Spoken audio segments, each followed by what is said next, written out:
Assalomu alaykum aziz do'stlar. Mana bu safargi video murojaatim mana shu oxirgi kunlarda bo'layotgan to'polon bo'yicha. To'g'risini aytsam, oxirgi kunlarda bizlarning ham boshimizga shunaqa sinov tushganligi uchun ikki tomonni umuman o'rganmasdan turib, odamlar har xil fikrlar bildirganligi uchun va Kokosh o'zimizni shou biznes a'zosi bo'lganligi uchun voqeaga aniqlik kiritib, mana shu med konsultant klinikasiga keldim. Agar ruxsat ola olsam, sizlarga mana shu ichkarida bo'layotgan hamma narsani bitta-bittadan ochib beraman. To'g'risini va nima deydi? O'sha qonuniy tomonlama harakat qilaman agar savollarimga javob berishsa. Ketdik. Kiraylik.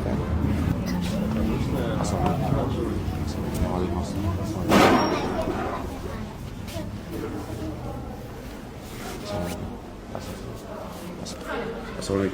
Nasibsizlar. Bu yerda rahbar bilan ko'rishsa bo'ladi. Kim ismlari kim? Umid Sabitovich. Kimdir chaqirib bera olaylik. Agar bog'lana olsak, xudo xolasa, hozir harakat qilamiz. Syomka qilib, hamma savollarimizga javob olishga va sizlarga to'g'ri va aniq ma'lumotni berishga harakat qilaman. Chiqarganlar? Demak, shu yerda ekanlar. Sizlar ham sotib ishlaysizlarmi? Qanchadan beri ishlaysizlar? Ochilgandan beri? O'zi bu klinika bo'yicha biror ma'lum bo'lganmi? Shu bemorlar bilan yoki boshqa bilan. Endi hamma qiziqyapti-da, misol uchun, mana shu klinikani faoliyati davrida misol uchun shunaqa bir bo'lganmi? Nima deydi? O'sha klientlar tomonidan bir noroziliklar bo'lganmi? Chunki yaxshi bo'lgan, tekin operatsiyalar bo'lgan, bepul operatsiyalar bo'lgan. Boshqa operatsiyalarimiz bilan ham gaplashsa bo'ladimi? Bo'ldi bo'lsa, kutamiz. Agar hozir mana 10 minut bo'ldi, kutamiz. Hali chiqishmayapti. Agar bilmadim endi chiqadilarmi, yo'qmi? Endi mana eshitib, syomka bo'layotganini eshitib, agar chiqishmasa, endi harakat qilamiz. Topgan odamlarimiz bilan gaplashib, o'sha nimadir fikr berishga, chunki hamma fikr bir yoqlama bo'lyapti. Hozir bu qizimizning sog'ligi bo'yicha ham aniq ma'lumot kerak, chunki men o'zimning boshimga shunaqa ish tushganligi uchun men o'zim yaxshilab o'rganay deb turib, o'zim bir aniq fikrni aytib deb keldim, to'g'risini aytsam. Assalomu alaykum. Yaxshimisiz? Assalomu alaykum. Sizlar bu yerda qaraysizlarmi aka? Favqulodda vaziyatlarda. Sizlar kecha o'tgan kun ham shu yerda bo'ldingizlarmi? Kecha boshqasi men bo'ldi. Hamkasblarimiz. Biz endi ko'pchilik so'rayapti, bu yerda vaziyat qanaqa o'zi bu klinika bo'yicha qanaqadir ma'lumotlaringiz bormi, o'zi qanaqa o'zi ichki vaziyat o'zi nima deb o'ylaysizlar? Biz vaziyatni bilmaymiz. Ishimiz mas'ul. Biz hududimiz mana shu atrofda. Bu rahbar bilan tanishmisizlar?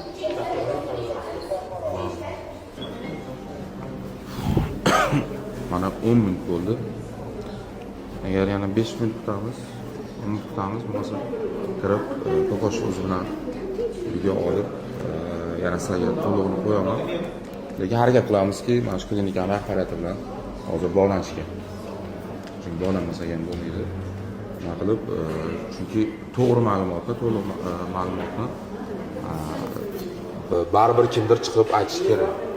O'sha maqsadda men hozir o'zim bir qiziqib raqib keldim. Qani ko'ramiz. Assalomu alaykum. Yaxshimisiz? Men yaxshimisiz, so'msiz. Rahmat. Med konsultant rahbarisiz, Ha, direktorman. Direktor. Ismingiz nima edi? Umid Sabitovich. Umid Sabitovich, aka tanishganimdan xursandman. Xursandman. Prosta internetda rost to'polon bo'lib ketdi. Endi o'zimiz yaqinimiz. Bizani o'zimiz ham boshimizga shunaqa bir sinov tushganligi uchun, misol uchun odamlar ikki tomonlama o'rganmay turib, tap vohma bo'lib ketyapti odamlar ichida. Prosta baribir bilish kerak o'zi rostdan nima bo'lyapti, rostdan men shunchaki bir neytral odam bo'lib, bu narsani men o'zimizni yaqinda boshimizdan o'tganligi uchun baribir bilish qoladimki, shu hech bo'lmasa shu odamlar nima bo'lyapti degan joyda yo mana shunaqa deb ochiqlik kiritish kerak.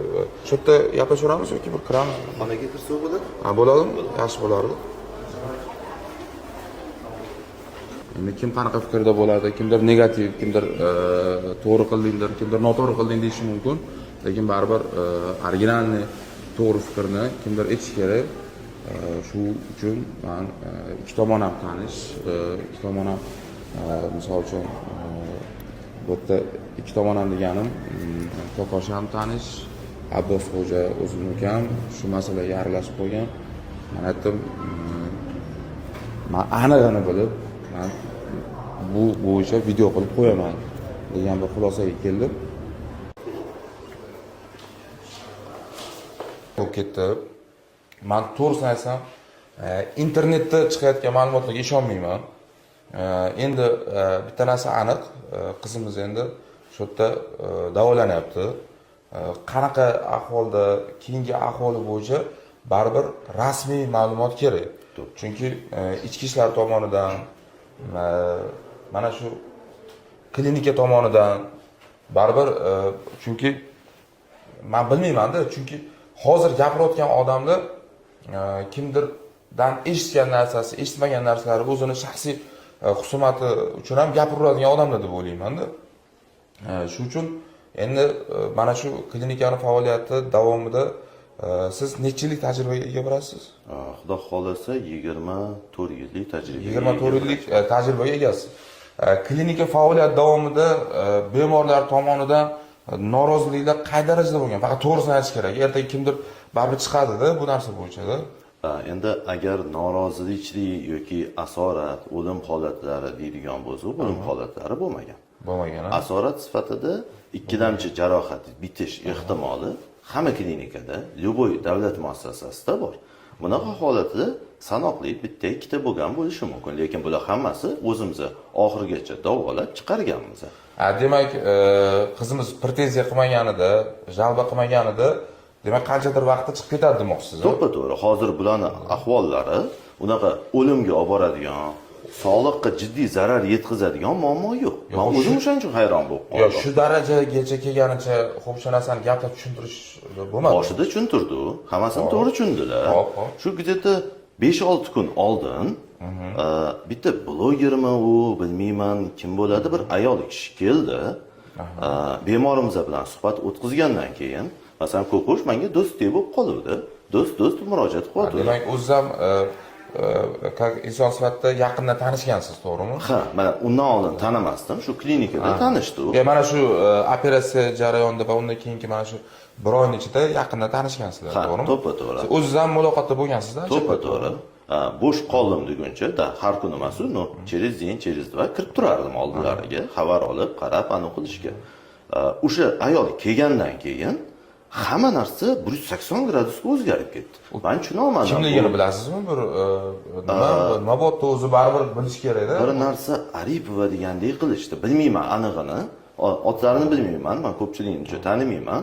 Keyin sal hozir men 5-6 kun ichida stressdaman, sal aniqman. Men bir narsaga tushunmaganim, bu yerda hozir hamma faqat bir yo tomonning fikrini eshityapti. Ikkinchi tomonni hech kim eshitayotgani yo'q. Birinchisi, ikkinchisi, balki bu ularning tilligusida hype deydimi yoki bir подписчик olish uchun qilinayotgan narsami? Men o'zim hayron bo'lib qoldim. Endi mana biz ham mana shu PR ichida yuramiz, bilasiz. Katta PRlar qilamiz, lekin baribir jiddiy hujjat bilan bo'ladigan ishlar, lekin sog'lik bilan jiddiy odamlar aralashgan joylarda unaqa aralashtirmaymiz. Menimcha bu yerda mana shu qizimiz atrofida aralashayotgan odamlar qay darajada bu narsani tushunib, ichiga kirib fikrini bildiryapti yoki janjal qilyapti yoki bilmay turib qolyaptimi? O'sha narsani chunki men 4-5 videolarni ko'rib qo'rqib ketdim, do'stlar. Men chunki yaqinda bilasizlar, bizning o'zimiz boshimizga tushdi shu vaziyat. Endi aniq, to'g'ri va to'liq nima deydi? Hamma vaziyatni ochiqlash kerak, chunki bu butun dunyo bo'yicha juda ham bir nima bo'lib ketdi-da, shov-shuv bo'lib ketdi. Lekin men bitta narsaga hayron qolganim, bizning o'zimiz vaziyatimizda ham yoki mana shu vaziyatda ham faqat bir tomonlama ketayotganligi uchun to'g'ri biz o'zimiz ham yordam beramiz, lekin qanaqadir tashqi kuchlar yoki kimdirlar boshini og'ritish shart emas. Misol uchun pul tomonlama boshqa tomonlamami, hamma san'atkorlar tayyor aka. Agar nimadir xarajatlari bo'lsa, agar imkoniyat bo'lsa, agar qabul qilsalar o'zlarini oldiga ham kiramiz. Agar gaplashib nasib qilgan bo'lsa, uni ham joylashtiramiz.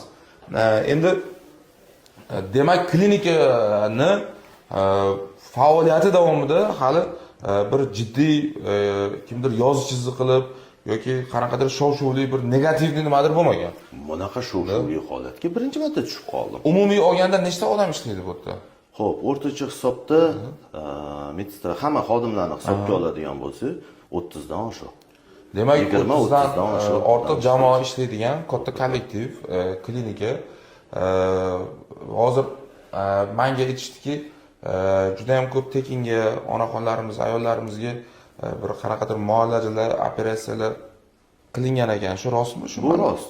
Bizada oktyabr oyida bepul ginekologik operatsiyalar aksiyasi boshlangan edi. O'tgan oy oxirida bu aksiyani tugatdik. Nima sababdan boshladi u buni? Chunki ginekologik operatsiyalar juda qimmat operatsiyalar hisoblanadi. Hammani ham imkoniyati bo'lmaydi. Shu vaqt mobaynida salkam 3000 ga yaqin ayollarni biz ginekologik kasalliklarini bartaraf qilishga o'z hissamizni qo'shganmiz. 3000 ga yaqin ayollar shu yerda tekinga lechena qilishgan. To'ppa-to'g'ri. Ularda faqatgina to'lov, tekshiruv bilan dori-darmoniga bo'lgan. Boshqa hech qanaqa tam doktor uchun narsa yoki tam ko'yku uchun unaqa narsa olinmagan. Endi Umid aka, buni biz to'g'ri aytsam, o'zim Instagramga chiqaraman. Buni mana yana eshityapsiz. Yana qarang, bu noto'g'ri ma'lumot ertaga qanaqadir boshqa bir anaqa chiqib ketmaydi, to'g'rimi? Yo'q, bemalol. Bizda masalan xohlagan uchrejeniyadan kelib tekshirish o'tkazishi mumkin. Ya'ni Minzdrav, SES bizda hamma narsamizni. Demak do'stlar, bular tomonidan rasmiy ma'lumot kutamiz. Men xudo xolisa umid qilamanki, berilgan ma'lumotlar xato emas deb umid qilaman va hozir ham bitta shovqin bo'lyapti, chiqib bilamiz.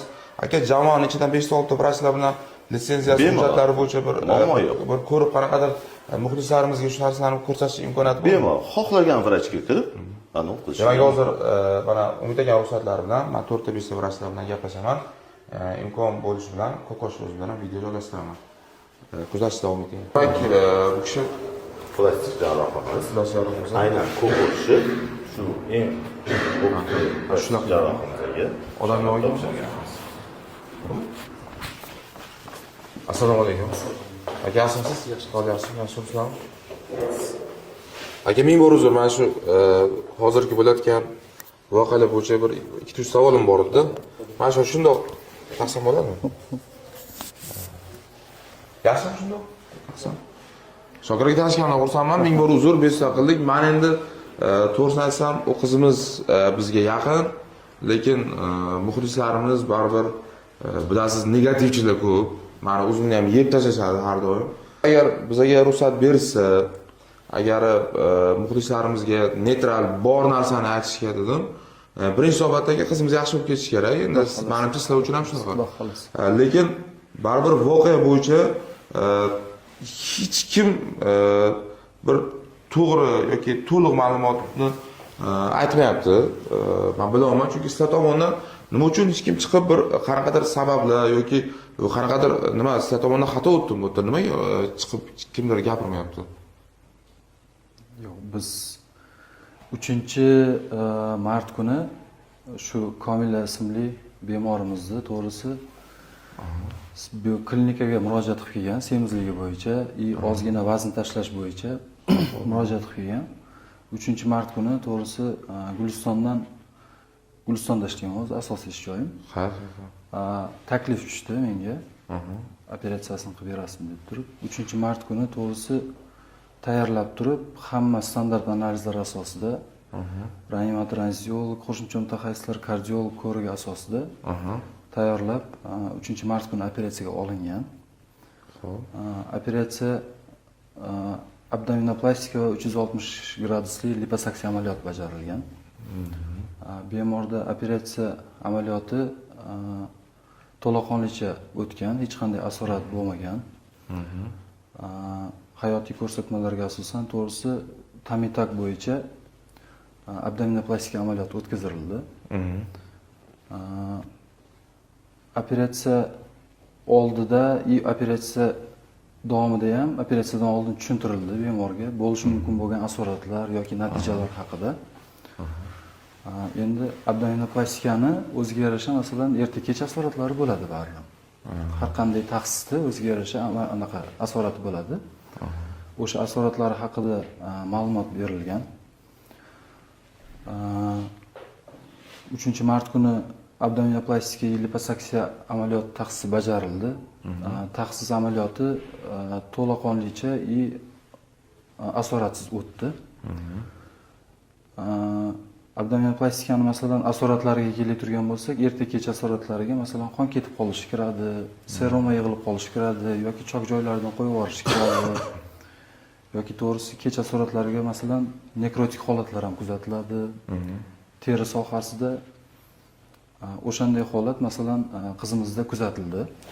O'zi mana shu kasallik davolanish vaqti, misol uchun qiyin ahvoldagi, har xil vaziyatdagi bemorlar bilan bo'lganda, misol uchun uzog'i bilan qanchalar vaqt atrofida o'zi yaxshi bo'lib ketishadi, misol uchunda ora-chorada mana shunaqa vaziyatga tushganlar bilan hisoblangan. Abdominoplastika amaliyotidan keyin odatda asosan 1 hafta 10 kunlarda choklar olib tashlanadi. Lekin to'g'risi unga belgilangan to'g'risi korset, ya'ni to'g'risi yara sohasini yoki to'g'risi qorin sohasini yoki to'g'risi liposkulturovание qilingan sohani ushlab turish uchun qo'yiladigan korset taxminan bir oydan 45 kun 50 kungacha turishi mumkin. Turishi mumkin. Xo'p, bunda hozir endi mana shu davolanish davom etadigan bo'lsa, taxminan necha kunlik mana o'sha rahbarlaringiz aytdilar, Umid aka, yana bir 2 haftalik, 3 haftalik agar lecheniya olganda yaxshi bo'lib ketadi degan ma'lumot berdilar. Hozir sizni mana shu vrach sifatida shaxsan o'sha Komilani operatsiya qilgan vrach sifatida fikringiz qanaqa o'zi, shaxsiy fikringiz? Nekroz to'qima olingandan keyin, masalan, asorat bo'lib turib, nekroz to'qima olingandan keyin 1,5 oydan to 6 oygacha to'g'risi bitish. Demak 6 oyda bitganlari ham bor-a? 6 oyda bitganlari ham bor.